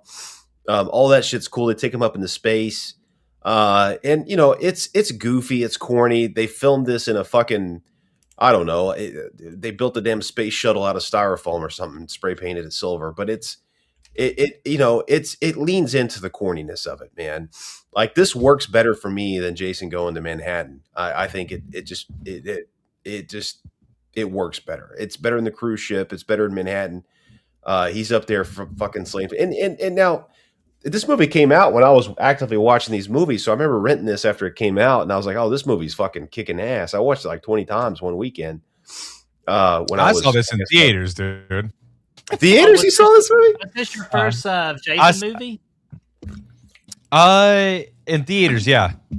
I mean, yeah, I got drugged to this by a fucking weird uncle, and I know I didn't get fingered in the theater or anything like that, but he drugged me to it. He was like, it was him and his girlfriend, and I remember. He was just like, yeah, we're gonna watch this, and I was like, oh man, I'd love to see that. He's like, oh fuck, then you could just come with us. And I remember I went, and he drove like a little Ford Ranger at the time, and in the back seat was that weird thing where the seats were like facing sideways. They fold down. I had a Ranger like that, and dude, I was crushed in the back, and those two fucking argued the whole way home, dude. I'm like 11 years old or something, and I don't know, they're in, I don't know, 30s, 40s, whatever. Was this Ranger? Champagne. Okay. So it was like a champagne Ranger color. I bought. It wasn't the used Ranger I bought in like 2000, whenever I started driving. That was red, but it was the same thing. It was the one with the seats in the back that folded out. Yeah. And so, they fought the whole fucking way home. But nevertheless, I agree that at the time it came out, when I saw it, I was like, fuck yeah. I thought it was the coolest thing. Yeah, dude, it was epic when I watched it. Like as a kid, it was everything you wanted in a Jason movie. Like he's going to space. A lot of good kills in this. He fucking upgrades, when he comes walking out as Uber Jason. Oh, yeah, KM fucking pumped up.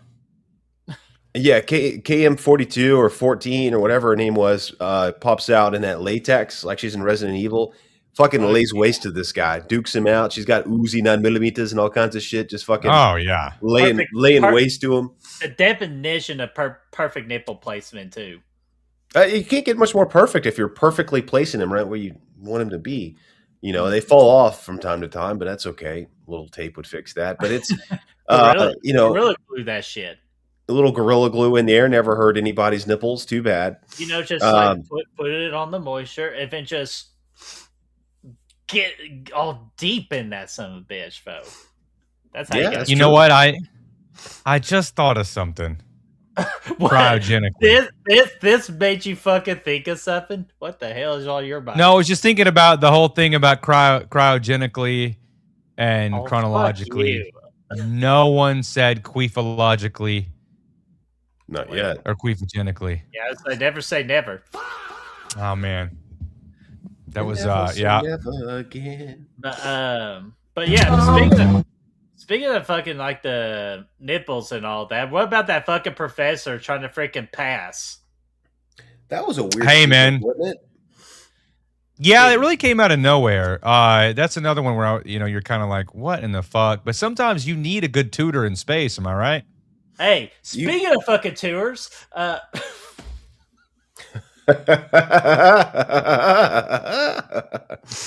me try that again. Speaking of tutors, you need the grades? Do you want to pass? Chris, tell me about this awesome tutoring section. This is a tool that was invented in 2233.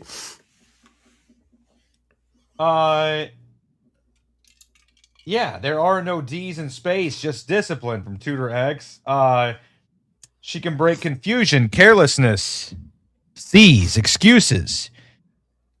She specializes in math that hurts, science that scars, essay writing, test annihilation, homework compliance, and attitude adjustments.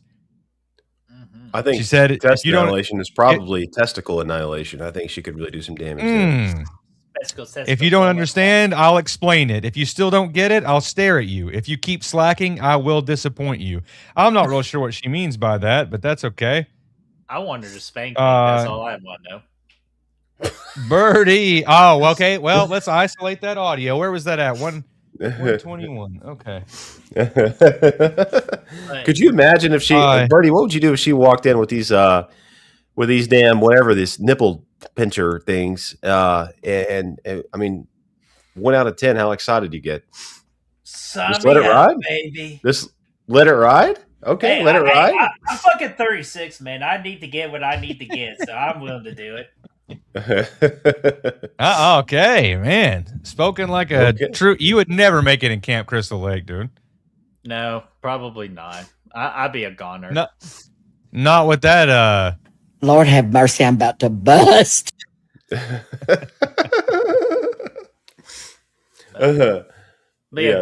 tutor has a master's in BDSM. Yeah, you could say that again, man. I think she's a PhD myself. Yeah. Yeah, nipple clamps, Liana. It's actually just kind of like what it sounds like. It really just kind of goes on. You know what, man? We're just in left field. But these particular nipple clamps could double as like a crab cracker or something. If like you needed to get some meat out of a crab leg, I think it could do the trick. It's For fuck's sake, that absolutely. Oh, Brad, this is just a quick aside. Do you remember we were at that live show for last podcast and they played that video of that guy who took a pair of pliers and pulled his nipple out and then cut it off? Oh my gosh, I forgot about it until this second. God. Hoping that you would never remember it again, man, but it's torched into my eyeballs. Apologies. Oh man. Okay, Bertie. No, you're good. Are you a fan of nipple clamps as well, or? Probably more than likely not. That's like not in my forte. You big baby. Anyways, let's keep it going. Have you ever tried it though? Hey, I'm always willing to try everything once. Except, well, not everything. Let's not dive into that fucking theory. But Blu-ray does bring an excellent point, though, that Jason X did reference in the movie that hockey was outlawed in 2024. Well, we're already past 2024, and hockey is still a fucking thing. Didn't quite match up with that.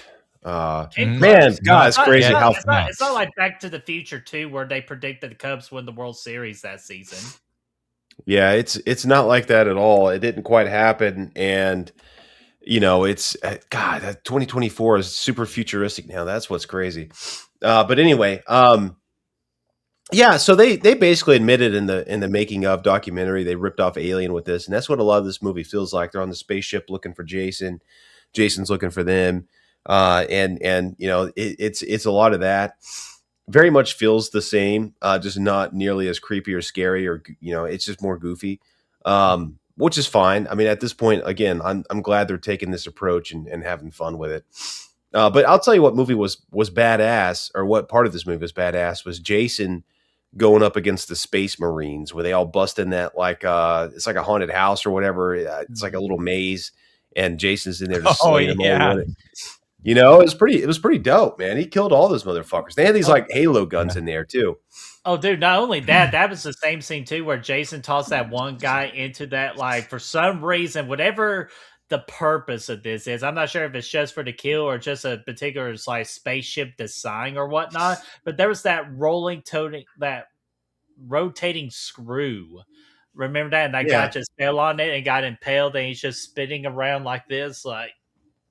Condor got screwed. Dude, this movie, you know what this movie desperately needed was fucking Arnold in it. Could you imagine if Arnold was the leader of the Space Marines, and he's the one that said badass. He said, Condor got screwed. Like the door opens up. Everybody, chill. Yeah, and they're like, oh fuck, man. Or Adrian chill as she's getting freaking the liquid nitrogen and all that. Which, by the way, one of the top tier kills in the entire franchise. Hundo, That liquid nitrogen kill. Oh, Even yeah. though King Hodder did get a little handsy in that scene and just grabbing full side boob on that girl though. Yeah, he did. He did do that. But no, I think that would have fucking sealed the deal for this movie being 10 out of 10. If they just turned it basically into Predator with Arnold in there, and he's running around, like No, Jason. If he's trying to What if find there's a that twist streak- though? And they do the bro grab. Jason, you son of a bitch. And it's like zooms in on their biceps or whatever, and then they turn around. But I mean, at the end of the day, they were just having fun with it in this one. I think more so than the last one for sure. I think they, just kind of like, let's just make it stupid at this point. I think they had to have known at this point. They're like, I mean, we kind of blundered this, man. Let's just make this one fun. Mm-hmm. And It's a fucking cash grab. It's a cash grab. And what would have been fun, though, is Arnold Schwarzenegger leaving that room for the Tudor X situation with nipple clamps on his nipples, and they pulled him out and goes, no, what the fuck did I do wrong? Nothing nipples. Dude, this is making me want to watch The Sixth Day again. You remember that movie with Arnold getting cloned or whatever? Yes. That was a fucking doozy, Wait, man. It's not called The Sixth Day, isn't it? I thought it was like, come on. No, it's called The Sixth Day. You're thinking about Total Recall. Oh, Total Recall. You're thinking about Total Recall as well. I was thinking about the three boob chick. Yeah, that's Total Recall. Total The Sixth Day is the one where he's getting they're pulling him through the parking lot. He's like, was that movie? It was, that movie was great. But anyway, perfect. What the fuck did I do wrong? Yeah. But yeah, that's anywho. Professor Lowe comes in crazy. All he wanted was machete back. Great line. Somebody mentioned it earlier. I love that. It knows it's a comedy at this point. Love it. And I know I keep saying that, but it's true. Oh man, but they tried so hard with the advertising to sell this movie as being scary. Because I actually do remember, because Brad, you were a wrestling guy back in the day of the 2000s, of the early 2000s. Wrestling of the early 2000s, and they were showing this on Monday Night Raw for the previews of this movie. Yes, because the trailer was good. Because it was Spike TV, baby, where they don't give a fuck. Like, I remember talking to a kid, like I feel like in middle school. It might have been before that. But I was talking. I don't even remember who I was talking to now. But they were like, "Oh, they're making this Jason movie. He's going to fucking space." And I said, "What the fuck are you talking about, dude? Jason don't go to space." And then I saw the trailer probably the next day on Monday Night Raw after the weekend. And dude, I was like, dude, this kid was right. This is crazy. He's going to fucking space and shit. So yeah, it was cool. And do y'all remember the scene too where they got Rowan out of like being frozen and all that? She's got like that chain thing or whatever she had on her, and then they're like, all right, we need someone to check the body, and that one random ass dude in the back of the car goes, I'll do it. It's so fucking funny every time. So ever since somebody pointed that out, I'm like always watching that scene. The guy in the back goes, I'll do it. Like, I'll check her. Yeah, they got that. That was funny. And they got the video game thing, like the VR, which is way worse than VR actually is now in 2466 or 2026. But yeah, they're sitting there, and Jason pops up and fucking cuts that dude's head off or whatever, and the other guy's like, I think we need to reboot. Some weird shit. That virtual room, dude. Yeah. Oh yeah. God, like that's the crazy part. I would say this is the part now where like we're really diving into the old world of CGI, and it looked like dog shit from a horse's ass. A lot of CGI that looked bad. They went to Mars at one point or some kind of I guess it might have been Earth, where they pop in and the ship pulls off. It looks atrocious. Any of the space shots, absolutely. I mean, I think that space pinball game on the old computers looked better than this. It was pretty so bad. Much. Oh, absolutely. Hey, man, they were working on a limited budget. They had to edit with fucking Paint 95. They had Windows 98, trying to fucking put this movie together on there. That's crazy. Oh man, and Blu-ray. I definitely remember the trailer having let the bodies hit the floor, dude. That was like the highlight of the whole trailer, honestly. Yeah, I Yeah, it was remember. I pretty remember good. "Bodies" by Drowning Pool being on there. Oh man, what a great song and theme song of VCW too. But let's see here. I'm trying to think of what else. Oh, might as well go ahead and talk about. We finally get Uber Jason in this movie with the kind of like you looking like a mini version of the Super Shredder from TMNT2 Secret of the Ooze. Great film in 1992. But just what do Secret y'all of the think Ooze. about? Are you talking about? Are you talking about Ivan Ooze? No, that's Mine Morphin Power Rangers from If I hear, I've 1995. heard I'm this talking secret about ooze. TMT, the secret of the. Fuck, Chris, go ahead. I already know you. What, dude? TNT, TMNT. No, I said secret of the ooze. Hit the button. Oh yeah, There that's we what he's go. talking about, guys. There's no way of getting around it. That's what he's talking about. Sorry, I just spoiled I just ruined Teenage Mutant Ninja Turtles 2 Secret of the Ooze for you. My apologies. But anyways, what do y'all think about Uber Jason in this when he finally gets all freaking nanotechnology? Bro, You go ahead. Go ahead, Brad. Bro. he was honestly, he was intimidating. I mean, it looks goofy now looking back, but it's you get him getting his ass kicked. I thought that scene was important where KM blows him away, blows off all his limbs, all that stuff, just straight up blows him. So we're And then he wakes back up.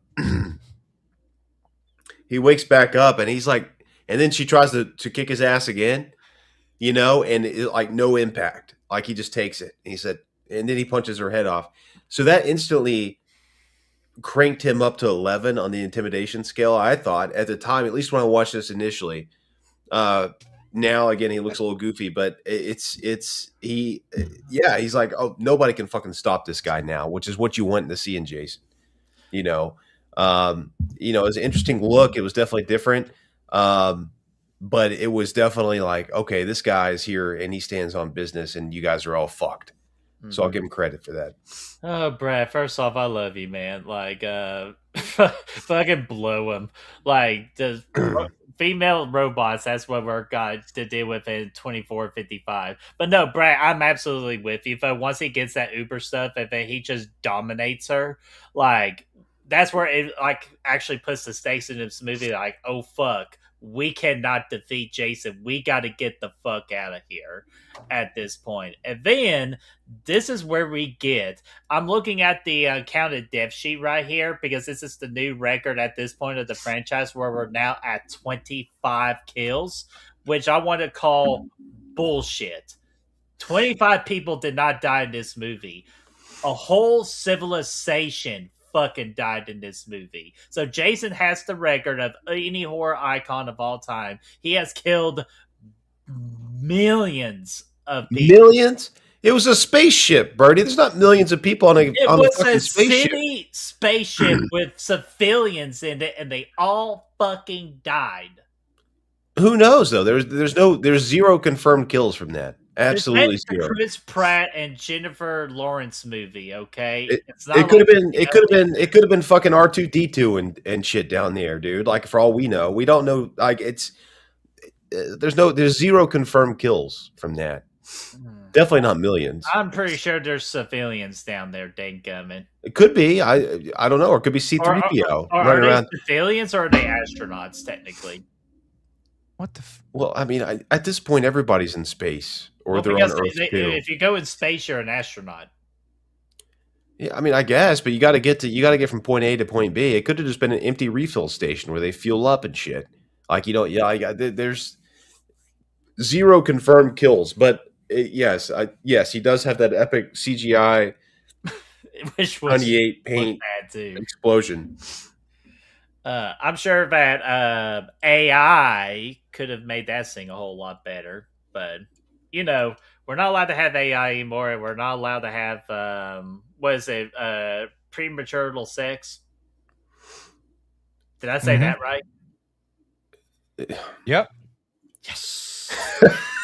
Fuck you all. I knew it. You, Chris, you lying son of a bitch, you. But anyways, so we get towards like the end of the movie, like where Uber Jason's just kicking everybody's ass. That girl, Janessa, gets sucked through the grate and all that, which I thought that was a really cool kill, by the way.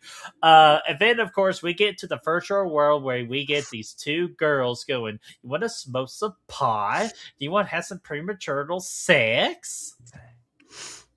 Like, Yeah. Which Jason's like, fuck yeah, I'm ready to party. Hey, girls, you really want to have a good time? How about you both get in these sleeping bags? Okay, what do you want to do to us, daddy? I'll tell you exactly what I want to fucking do. Bam! Bam! Like, just having a jolly good time just working on the appetite, man. But, like, dude, that whole scene That's why he's, he's against the premature sex, dude.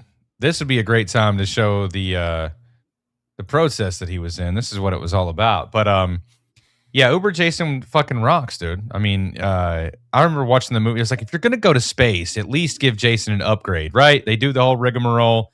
They finally upgrade him. I thought it was fantastic. Pretty much the kills are really the bright spot in this whole thing, right? Mm-hmm.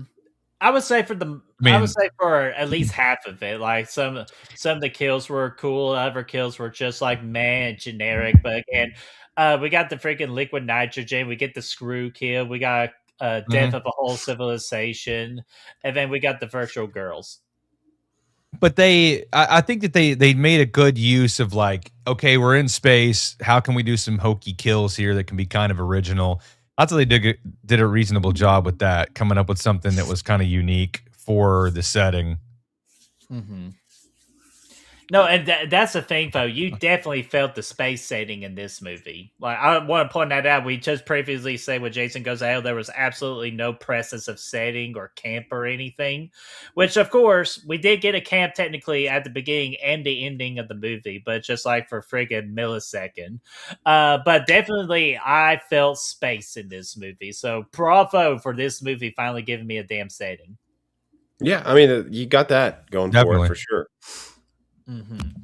So, what do we? Anything else y'all want to talk about with this movie at Jason X? Because we pretty much got for most of like the crucial points that we needed to talk about. No, let's do it, man. Let's see how it scores out. Oh well, before that, Chris, do you have any notes about this movie? Yeah, let's have a look here. Let's have a look. See, I don't think that I had to. I said, at the beginning, just for logic police reasons, how the fuck did they even get his body? Okay.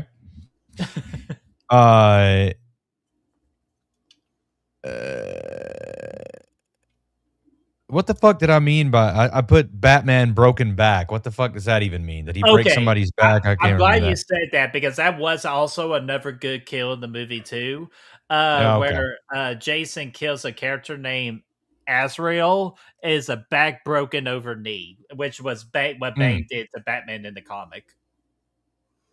Yeah, I said Jason takes more bullets here than he did in Goes to Hell. 455 years into the future, why do we have no fucking surveillance? That's yeah, that's a good point. Yep. And then I wrote 3 times over, logic is nowhere in sight. But that's all, when they say, hey, we gave her an upgrade, and then she instantly dies. That's funny. Well, she technically didn't die, though. She was just a fucking head. Because, like, her torso, anything from below the head, it was just completely away. And, I wrote a bunch of shit about, you want to smoke some pot? And then I said, Iron Man rescued them. What the fuck does that mean? Oh, because the ending thing where they have to jump across. Yeah. Yeah, which that guy looked like a lot like Tony Todd, too, which I like the first time I watched this movie, it's like, damn, I didn't know Tony Todd was in this movie. And then, of course, somebody had to pull me aside and say, Brett, that's not Tony Todd. That's Sergeant Brodsky. Brodsky, yeah. Is it Brodsky or Brodsky? Anyway, yeah. See, I wanted to say Brodsky too because Zack Ryder, woo woo woo, you know it. But it's Brodsky. Woo woo woo. All right, let's get these scores in real quick. Alrighty, And and I'm gonna have to do another poll too, just because everybody's voting for the liquid nitrogen kill, which I should have expected. I should have just left that off. It's the best, man.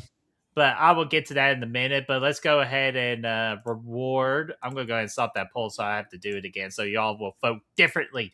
Let's see here. What is our most stupendous counselor in Jason X? Again, this is going to go to the best character in the movie. well, speaking of Brodsky, let's give it to him. I thought he was pretty badass in this thing. Mm-hmm. I'll actually give it the Rowan because, like, it's just like I definitely like her and definitely one of our again, kind of like maybe underrated final girls in the Friday the 13th franchise. So I think like there was just a lot more to her that could have been explored. I'm not talking about the guy in the background going, "I'll do it." I'm not talking about that perv. But just there was something more to her. I wish they could have explored more because I really did like her character. Yeah, I'd probably say Rowan. I think she's kind of the most memorable of the batch. I think she was a worthwhile final girl. Like Brad said, as a departure from the last couple. Oh God, do you need the Heinrich maneuver? No, I'm good, bro. I'm good. Yeah, man, because I would have done it. And yeah, so it's probably Rowan. I mean, maybe the chick with the nipple clamps. I mean, that just is a personal preference, but probably Rowan, I think. I would say an honorable mention too is Janessa. She just plays a great sarcastic character. Yeah. So, all right. What about our Dead Fuck award, which goes to the worst character in this movie? So, who is the worst character in Jason X? I guess Professor Nipple Guy. Oh, Professor Lau. Yeah. Yeah, I gotta give it to him because he does have a weird obsession of just punishing his nipples. So it made no sense. There was no point of having that in the movie. So I'll go with Professor Lau as well. Yeah, Professor. What'd you call him? Professor Nipple Torture. Yeah. So, alrighty. So we got our kill of the week. I'm gonna rework. I'm trying to get all that back, but I definitely need to get this back on the screen. Okay. Let's see here. There we go right there. Brad, you are going to start us off. And what do you think about one Mr. Jason Voorhees?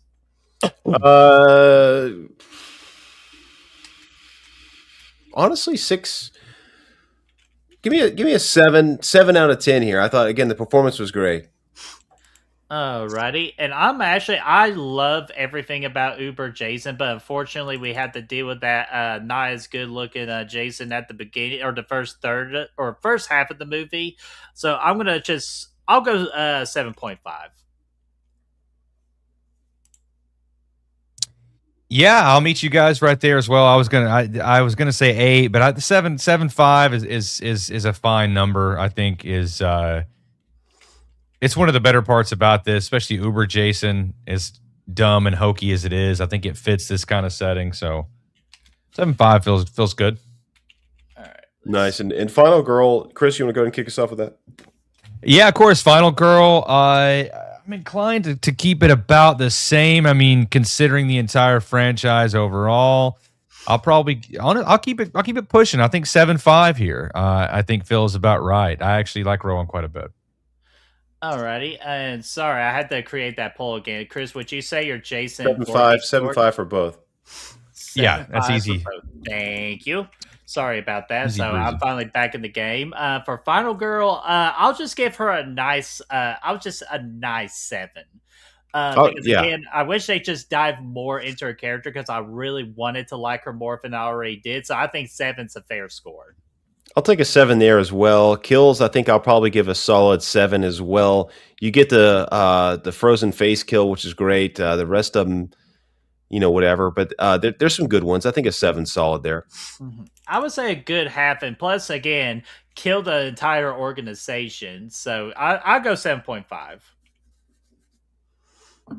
Keep it, roll it on up, baby. I'll give it an 8. I think that they were really creative with what they were working with here, with given the space environment and all of that. Yeah, so I'll do an 8.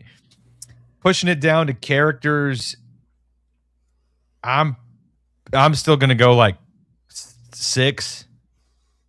Okay. I think, and I think that's being awfully generous. I initially was thinking around 4 or 5, so I'm going to push it up a little bit, just because I think there's some funny bits in there. Yeah, and but the thing too is like I know like the cast of this movie had a lot of fun too, or try to have the most fun they can. So like Chris, I agree with you. Not totally the best, but I just like I'll just do 6.5 just to give it a little bit more love. And I'll go 6 as And well. nobody, I think that's fair. yeah, nobody's no. taking it too serious. I think like everybody knows that this is Cash grab. practically a fucking comedy. Yeah, it's a fucking cash grab. Yeah. Yeah, cash grab so they could get ready for Freddy versus Jason, which will be next week's episode. Atmosphere setting, I'd probably give another 6. It's definitely unique. It stands out. I think I'd go 6 here. Oh, I'm giving this thing a 7.5. I definitely felt the space. The ever missing 2.5 is what they did at the beginning, and that god awful ending too, with like, "Hey, look, it's a shooting star." Like, no, give Earth me space. 2. Yeah, Earth 2, damn Earth 2, 7.5. I'm gonna go 6.5. Ooh, booyaka, booyaka. But what about rewatchability, Chris? Rewatchability. You know, honestly, this is I kind of have the same vibe around this one as I do about 8. Like, it's so fucking stupid. You could put it on, be entertained, have a little fun with it. I give this one. Give me a 7. All right. 7's a good score. I could definitely have fun with this and just have it on the background if I just like scrolling through TikTok and just enjoy the scenes that I want to enjoy. So I'll just match you, Chris. I'll go 7 as well. I'll go like a 6 here for that. Alrighty. And Brad, would you kind enough do the calculations in your Certainly. computer? Just scroll down a little bit so I can actually see the scores there. All right. Well, There we actually, it'd be probably help if let me move. Actually, no. Let me move it down there, Chris. I'll cover you up a little bit. Lord have mercy, I'm about to bust.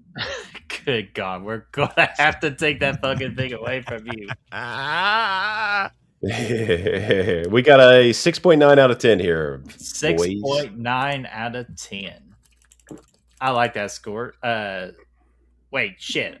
Damn, my memory sucks. This is how long of a week it's been. You said 6.9? Yes. 6.9 out of 10. 69. I know I'm that immature person. Let's see here. 6.90. Hey, there we go. That'll make it for easy calculations. Oh my God. I will say this, but like some people, like for according to our scores, we have Jason Takes Manhattan over Jason X. So congratulations. Wow, that's crazy. Cool. Actually, oh shit. Wait a minute. I messed up here. It actually goes right here. Actually, no, it's better for like it makes the halfway point of the franchise for us for Jason X. Okay, So, cool. Yeah, it's over part 5 and 8 and 7 even. Yeah, I was getting kind of nervous right there for a second. All right, so Brad, let me go ahead and give you these numbers from the poll right here from the chat when you're ready. Okay, give it to me. Go. Alrighty, so we got 19 votes. 46% say. Oh my God. Sorry, 46% said C. Okay. 32% said B. 11% said A. And 11% said D. For D. All right, that gives us a 6.9 out of 10. Another 6.9 out of 10? Mm-hmm. Dude, that's fucking the exact crazy. same score for the first time. We're on the same playing field. We got fucking 69s everywhere. So we gotta just be careful with that. And then your all's next kill is the sleeping bag kill with the virtual girls. So we get double the sleeping bags into the tournament. Yes, absolutely. All right, let me write that. Can't down have real too many. quick. Adrian and 2001 was Jason X. Let's see here. Virtual ladies. Burger chicken wow wow. There we go. So just making me some notes there. So let me go ahead and stop that poll and hide it. Let me get that out there. I'll be sure to get that updated. And yeah, that's all pretty much the fun that we have had with both Jason Goes to Hell and Jason X. So we're both all going to say just safely that we all prefer Jason X over Jason Goes to Hell. Certainly. Yes, absolutely. Yeah. So Chris, same with you. Come on now. Come on. Yeah, come on, man. Yes. Can I blow the 10, man? Get the fuck out of here. Oh my god. But all right, guys, that is pretty much all we have here tonight for doing covering Jason Goes to Hell and Jason X for episode 28 of Good Real Life on our on our Road to Crystal Lake series that we got with the review series of 2.0 of Friday the 13th as we head our way to Camp Crystal Lake, releasing on Peacock all episodes on October the 15th. And coming out next week for episode 29 of Good Real Life is we're not going to be doing the double combo reviews because we have so much respect for Freddy vs. Jason and the remake of Friday the 13th, our last two movies. If in the first week of Good Real Hunting 2026, we will recap everything with the Friday the 13th franchise with an ultimate ranking. That's when we'll do that one. And we got some fun stuff coming for you for September, celebrating our 6th anniversary of Good Real Hunting and a birthday stream for this mofo down here as well. So we got some fun stuff coming up. And so last question I will ask for the night.